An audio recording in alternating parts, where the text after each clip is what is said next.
என்னோடய நேம் சிவா. நான் கடலூர் மாவட்டம் பண்ருட்டியில் கீழ்மாம்பட்டுன்னு சொல்லிட்டு ஒரு கிராமம் இருக்குது, அங்கே இருக்கேன். கடலூர் மாவட்டத்தை பொறுத்த வரைக்கும் முந்திரி விவசாயம் 35,000 ஹெக்டேர் அதுக்கு மேலே பண்ணிகிட்டு இருக்காங்க. தமிழ்நாட்டில் பண்ருட்டி தான் முந்திரியோடைய ஹப்பு. நம்ம முந்திரி பழத்துலேருந்து 100% ஃப்ரூட் கண்டென்ட் ஜூஸு டெவலப் பண்ணியிருக்கோம். கேஷ்யூட்டா அப்படின்னு சொல்லிட்டு டெவலப் பண்ணியிருக்கோம். இதில் வந்து எந்த ப்ரிசர்வேட்டிவோ, வாட்டரோ, சுகரோ, ஃபுட் கலர் இது எதுவுமே ஆட் பண்ணாமல் நேச்சுரல் 100% ஃப்ரூட் கண்டென்ட் ஜூஸ் வந்து இதில் இருக்குது. பழத்தை கீழே போடுறது மூலமாக, உங்கள் பழத்தை கீழே போடல, வைட்டமின் சியை கீழே தூக்கி போடுறோம், மக்குது. இதன் மூலமாக விவசாயிகளுக்கும் பயன்படல, நமக்கு ஆரோக்கியமான ஒரு பானமும் கிடைக்கல.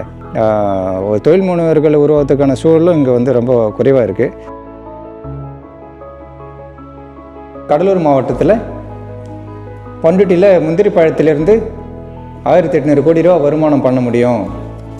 அது ஃபெனின்ற ப்ராடக்ட் பண்ணால் 1800 கோடி ரூபா ஆண்டு வருமானம் பண்ண முடியும் அப்படின்னு சொல்லிட்டு சார் ஒரு ஆர்டிக்கல் எழுதியிருந்தார்.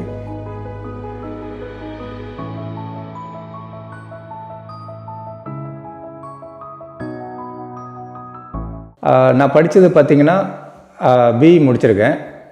மயிலம் இன்ஜினியரிங் காலேஜில் படித்தேன். என்னுடைய ஃபேமிலியில் பார்த்திங்கன்னா அப்பா அவர் மரம் வியாபாரம் பண்ணிகிட்டு இருக்கார், அம்மா ஹவுஸ் ஒய்ஃபாக இருக்காங்க, எனக்கு ஒரு குழந்தை இருக்குது. நான் இந்த முந்திரி பழத்திலேருந்து ஜூஸ் தயாரிக்கிற ஒரு பிஸ்னஸ் பண்ணிகிட்டு இருக்கேன். அதுக்கு வந்து என்னுடைய குடும்பம் வந்து ரொம்ப ஒரு பேக் போனாக சப்போர்ட்டாக இருக்காங்க. கிட்டத்தட்ட முந்திரி அப்படின்னாலே எல்லாருக்குமே தெரிஞ்சது முந்திரி பயிர் தான். அதுதான் வந்து ஒரு கமர்ஷியல் ப்ராடக்டாக வந்து இப்போது எல்லாருக்கும் தெரியும், எல்லோரும் பயன்படுத்திகிட்டு இருக்கோம். முந்திரி சாப்பிடாதவங்க யாரும் இருக்க மாட்டாங்க, பெரும்பாலும் எல்லோரும் முந்திரி பயிரை சாப்பிட்ருப்பாங்க. ஆனால் அந்த முந்திரியில் இன்னொரு பாகம் ஒன்று இருக்குது, முந்திரி பழம். அந்த முந்திரி பழத்தை வந்து பெரும்பாலும் 98% வந்து முந்திரி விவசாயத்தில் யாரும் பயன்படுத்துறது கிடையாது. அதை என்ன பண்ணுவாங்க, முந்திரிக்கு அந்த கொட்டையை எடுத்துட்டு பழத்தை மட்டும் கீழே தூக்கி போட்டுருவாங்க. அது வந்து மண்ணில் மக்கிடும், இல்லை கால்நடைகள் வந்து அதை பயன்படுத்தும்.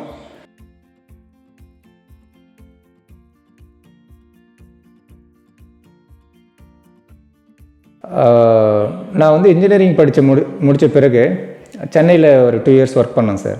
அப்புறம் பிறகு வந்து 1 இயர் வந்து சிங்கப்பூரில் ஒர்க் பண்ணேன். எனக்கு நான் காலேஜ் படிக்கும்போதே பிஸ்னஸ் பண்ணணும் அப்படின்னு சொல்லிட்டு சில யோசனைகள் எனக்கு வரும். ஸோ அந்த ஐடியாவில் இருக்கும்போது சென்னையில் 2 இயருக்கு ஒர்க் பண்ணேன். அப்புறம் சிங்கப்பூரில் 1 இயர் ஒர்க் பண்ணிவிட்டு அந்த டைமில் வந்து நான் சிங்கப்பூர்லேருந்து வந்த பிறகு ஒரு ப்ரொப்ரைட்டர் கம்பெனி ஒன்று ரெஜிஸ்ட்ரேஷன் பண்ணேன் சார். கிரீன் மேக்ஸ் எக்ஸ்போர்ட் சொல்லிட்டு ரெஜிஸ்ட்ரேஷன் பண்ணி இருக்கும்போது மிஸ்டர் அசோக் குமார், சிகே அசோக் குமார் அப்படின்னு சொல்லிட்டு சார் எனக்கு அறிமுகமானார். அவங்க சிகே ஃபேமிலி அப்படி சொல்லுவாங்க, அவருடைய ஃபேமிலி சின்னகிருஷ்ணன் சார் ஃபேமிலின்னு சொல்லுவாங்க. சார் வந்து பார்த்திங்கன்னா வெட்டிவேரில் உள்ள வாய்ப்புகள், வியாபார வாய்ப்புகள் என்னென்னலாம் இருக்குது அப்படின்னு சொல்லிட்டு சார் எங்களுக்கு வந்து வழிகாட்டினார். ஸோ அவருடைய வழிகாட்டுதலின்படி நான் வந்து வெட்டிவேர் ரா மெட்டீரியல் சப்ளை பண்ணிகிட்டு இருந்தேன். ஹிமாலயா, எஸ்கேஎம் இந்த மாதிரியான கம்பெனிகளுக்கு வந்து வெட்டிவேர் ரா மெட்டீரியல் அண்டு ஹெர்பல் சில ரா மெட்டீரியல் வந்து சப்ளை பண்ணிகிட்டு இருந்தேன். அப்படி சப்ளை பண்ணிகிட்டு இருக்கும்போது டாக்டர் சிகே அசோக்குமார் சாரை அடிக்கடி நான் மீட் பண்ணுவோம். சார் எங்களுக்கு கைட் பண்ணுவார், மென்டர்ஷிப் பண்ணிகிட்டு இருப்பார், சில ஆலோசனைகள் வழிகாட்டுதெல்லாம் சொல்லுவார். அப்படி இருக்கும்போது சிகே இன்ஜினியரிங் காலேஜுக்கு மிஸ்டர் சுரேஷ் சம்பந்தம் சார் வந்து அந்த காலேஜுக்கு வந்து ஒரு ட்ரைனிங் விஷயமாக வந்திருந்தாருங்க சார். அப்போ வந்து மாஸ் என்டர்பிரினர்ஷிப் உண்டாகிறது எப்படி அப்படின்னு சொல்லிட்டு சார் அன்றைக்கி ஒரு ப்ரெசன்டேஷனை வந்து ஒரு 1.5 hour நடத்தினாருங்க சார். அப்படின்னும்போது அந்த சாருடைய அந்த தொலைநோக்கு சிந்தனை வந்து என்னை அட்ராக்ட் பண்ணிச்சு. ஸோ அதன் பிறகு வந்து சார் எனக்கு அப்போ ஒரு சிறிய அறிமுகம் நடந்தது. அன்றைக்கி வளமும் வாய்ப்பும் அப்படின்னு சொல்லிட்டு ஒரு ஆர்டிக்கல் ஜூனியர் விகடனில் எழுதிட்டு இருந்தார்.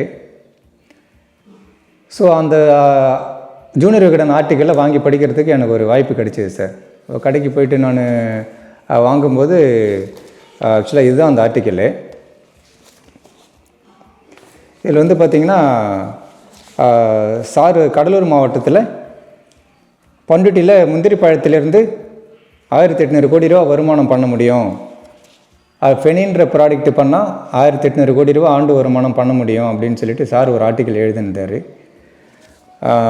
எனக்கு வந்து இது ஒரு மிகப்பெரிய ஒரு ஷாக்காக இருந்துச்சு இந்த விஷயம். இதை நான் படிக்கும்போது ஆக்சுவலாக அது ஒரு பேஜ் தான் அது. ஆக்சுவலாக 1800 கோடி ரூபா ஒரு முந்திரி பழத்துலேருந்து ஃபெனி அப்படின்ற கான்செப்ட் வந்து எனக்கு ரொம்ப ஸ்பார்க் ஆச்சு.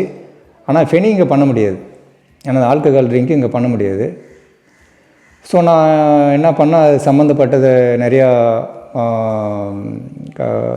தெரிஞ்சுக்கின பிறகு முந்திரி பழத்துலேருந்து ஜூஸ் பண்ணலாம் அப்படின்னு சொல்லிட்டு ஒரு யோசனை எனக்கு வந்ததுங்க சார். ஸோ அதுதான் வந்து பார்த்திங்கன்னா இந்த ஆர்டிக்கல் தான் வந்து ஒரு மிகப்பெரிய எனக்கு டர்னிங் பாயிண்ட் என்னோடய லைஃப்பில் உண்டாக்குனது சாருடைய ஆர்டிக்கல் தான். ஏன்னா முந்திரி பழத்தில் அவ்வளோ மகிமைகள் இருக்குது, அவ்வளோ சத்துக்கள் இருக்குது. உலகத்தரத்தில் ஒரு பிராண்டு வந்து பண்ருட்டியில் நிச்சயமாக உருவாகும், அதில் எந்த மாற்றமும் இல்லை, நிச்சயமாக அது உருவாகும். எனக்கு வந்து இந்த ஒரு ஆப்பர்ச்சுனிட்டி கொடுத்த, இந்த யோசனையை கொடுத்த கனவு தமிழ்நாடு ஒருங்கிணைப்பாளர் மிஸ்டர் சுரேஷ் சம்பந்தம் சாருக்கு நான் ரொம்ப தேங்க்ஸ் சொல்லிக்கிறேன். கண்டிப்பாக ஒரு பிராண்டை உருவாக்கலாம் சார், இங்கே நான் உருவாக்குவேன். இந்த முந்திரி பழ தொழிற்சாலை அமைய வேண்டும் என்பதற்கு நானும் பல கட்டங்களில் பல முயற்சிகளை எடுத்து வருகிறேன். அதில் தான் நான் சொன்ன மாதிரி மாவட்ட ஆட்சித்தலைவரில் ஆரம்பித்து அரசுக்கிட்டையும் கோரிக்கைகள் வைத்திருக்கிறோம். நாங்கள் கிட்டத்தட்ட ஒரு 30-35 வருஷமாக முந்திரி சாகுபடி பண்ணுறோம். முந்திரி கொட்டையை மட்டும் நாங்கள் யூஸ் பண்ணுறோம். பழத்தெல்லாம் மாட்டுக்கு அதுபோல் தான் போடுறோம். அதில் நிறைய சத்து இருக்குது. அதை யாரும் இன்னும் ஜூஸோ யாரும் கண்டுபிடிக்கல. இப்போ எங்கள் ஊரில் தம்பி அந்த பழத்தை ஜூஸ் போடுற மாதிரி ஆரம்பித்து எம்எல்ஏ வந்து துவங்கி வச்சுருக்காரு. ஆக்சுவலாக முந்திரி பழத்தை பொறுத்த வரைக்கும் இது வந்து ஷார்ட் ஷெல்ஃப் லைஃப் உள்ள ஒரு ஃப்ரூட்டு. அதை உடனடியாக அது கெட்டு போயிடும். அப்படின்னும்போது அதை வந்து ரொம்ப தூரத்துலேருந்துலாம் நம்ம எடுத்துகிட்டு வர முடியாது. வெவ்வேறு மாவட்டங்கள்லேருந்து மாவட்டம் இப்படி வந்து நம்ம வந்து டிரான்ஸ்போர்ட் பண்ண முடியாது.